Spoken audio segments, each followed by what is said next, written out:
ಬಸವಕಲ್ಯಾಣ ನಗರದ ರಸ್ತೆ ಕಾಮಗಾರಿಗೆ ಅಡ್ಡಿಪಡಿಸುತ್ತಿರುವವರ ವಿರುದ್ಧ ಕ್ರಮ ಕೈಗೊಳ್ಳುವಂತೆ ಡಿಸಿಗೆ ಮನವಿ. ರಸ್ತೆ ಕಾಮಗಾರಿ ಪೂರ್ಣಗೊಳಿಸಿ ನಿವಾಸಿಗಳಿಗೆ ಅನುಕೂಲ ಮಾಡಿಕೊಡಿ.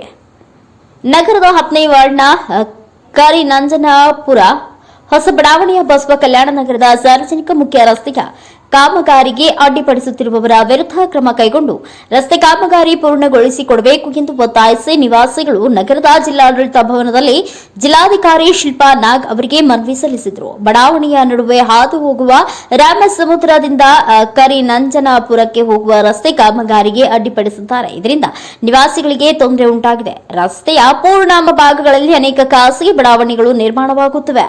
ಬಡಾವಣೆಗಳಿಗೆ ಈ ರಸ್ತೆ ಮಾತ್ರ ಏಕೈಕ ಸಂಪರ್ಕ ರಸ್ತೆಯಾಗಿರುತ್ತದೆ.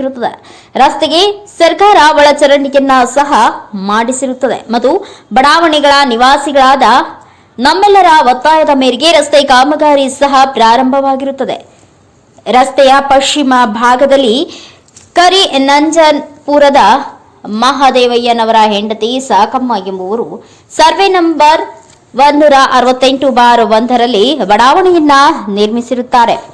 ಸದರಿ ಅವರ ಕಡೆಯವರಿಂದ ಹೇಳಿಕೊಂಡು ಕರಿನಂಜನಪುರದ ಶಿವಕುಮಾರ್ ಎಂಬುವವರ ಮಗ ಕಿರಣ್ ಮಾರ್ಚ್ 8ರಂದು ರಸ್ತೆಗೆ ಅಡ್ಡಲಾಗಿ ಜೆಸಿಬಿಯಿಂದ ಹಳ್ಳ ಮಾಡಿಸಿ ರಸ್ತೆ ಸಾಕಮ್ಮ ಬಡಾವಣೆಯ ಭಾಗವೆಂದು ಗಲಾಟೆ ಮಾಡಿ ಸಾರ್ವಜನಿಕರ ರಸ್ತೆಯನ್ನ ಉಪಯೋಗಿಸದಂತೆ ತಡೆದುದಲ್ಲದೆ ರಸ್ತೆ ಕಾಮಗಾರಿಗೆ ಅಡ್ಡಿಪಡಿಸಿರುತ್ತಾರೆ.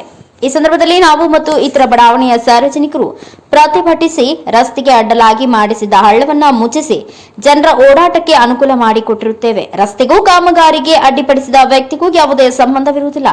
ಬಡಾವಣೆಗೆ ಈ ರಸ್ತೆಯನ್ನ ಹೊರತುಪಡಿಸಿದರೆ ಬೇರೆ ರಸ್ತೆ ಇಲ್ಲ. ಹಾಗಾಗಿ ರಸ್ತೆ ಕಾಮಗಾರಿಗೆ ಅಡ್ಡಿಪಡಿಸಿರುವ ವ್ಯಕ್ತಿ ವಿರುದ್ಧ ಕಾನೂನು ಕ್ರಮ ಕೈಗೊಂಡು ರಸ್ತೆ ಕಾಮಗಾರಿ ಪೂರ್ಣಗೊಳಿಸಿ ನಿವಾಸಿಗಳಿಗೆ ಅನುಕೂಲ ಮಾಡಿಕೊಡಬೇಕು ಎಂದು ಜಿಲ್ಲಾಧಿಕಾರಿಗಳಿಗೆ ಸಲ್ಲಿಸಿರುವ ಮನವಿಯಲ್ಲಿ ನಿವಾಸಿಗಳು ಒತ್ತಾಯಿಸಿದ್ದಾರೆ. ಈ ಸಂದರ್ಭದಲ್ಲಿ ಯುವ ಮುಖಂಡ ಭಾನುಪ್ರಕಾಶ್, ವೈಪಿ ರಾಜೇಂದ್ರ, ನಟರಾಜು, ಬಸವರಾಜು, ಪರಶಿವಪ್ಪ, ಮಂಜುನಾಥ್, ಪ್ರಕಾಶ್, ಸುಂದರಪ್ಪ, ನಿಧಿ, ಸುನೀಲ್ ಸೇರಿದಂತೆ ಅನೇಕರು ಉಪಸ್ಥಿತರಿದ್ದರು.